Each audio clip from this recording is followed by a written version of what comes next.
Good afternoon, everyone. Stop, stop, stop, stop, stop what you're doing. Listen up. This is more for the kids. We're going to fascinate the kids with this, but you're a Gen Xer. If you're listening to this, you might appreciate this too. So let's take a trip down memory lane and open this up. Before Alexa, before Siri, before Google, before Cortana, there was Bob. Kids, I know. Let me introduce you to Microsoft Bob. Bob didn't live very long.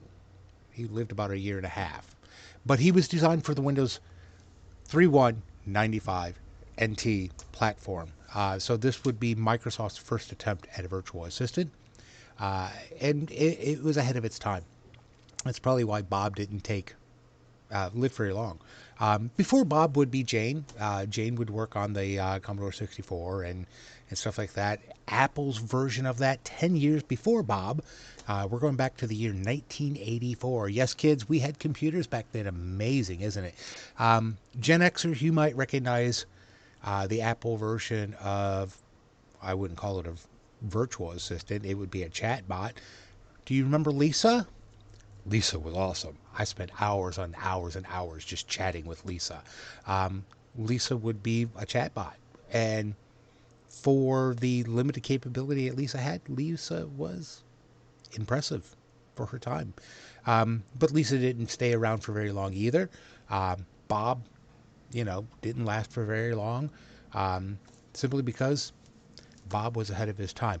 And the other thing, that reason why Bob really didn't take on, because, well, Bob was a virtual assistant that worked on top of the already existing, like I said, Windows 3.1, Windows 95 operating system. So we had already gotten accustomed to how the operating system worked. We didn't need Bob. But for those who did use Bob, this is Bob's room. This is how you controlled your computer. I know kids are like, oh, gross. Yes, so for Bob, if you want to know the time, there was a clock up there. You can click on it. Bob would tell you the time. If you need to know the date or set an appointment, there it was.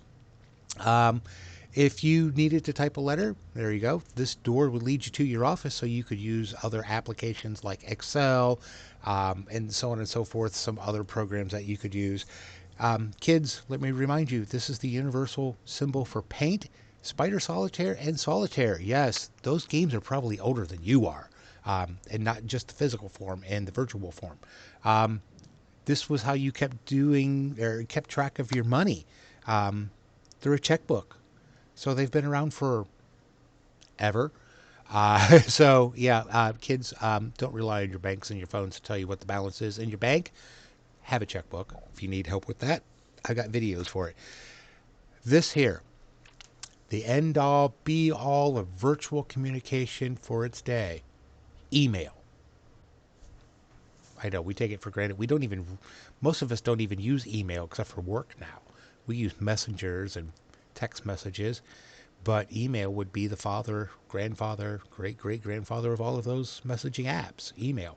So, like I said, Bob was ahead of his time. As a virtual assistant, he didn't talk. You clicked on what you wanted Bob to do, and Bob did it for you. So there was no smart-ass Siri giving you raunchy answers as a reply. Alexa, Alexa, play me a song. She just plays it. Google Assistant, if you do that on your phone, it works relatively simple. Cortana does have an attitude at times, like Siri does, but in fact, you could probably put Siri and Cortana in the same room and they will duke it out. That would be an interesting fight to watch. But anyways, Bob, back in the days of 1995, back when phones had cords and mice had balls. You guys have a great day. I'll talk to you later.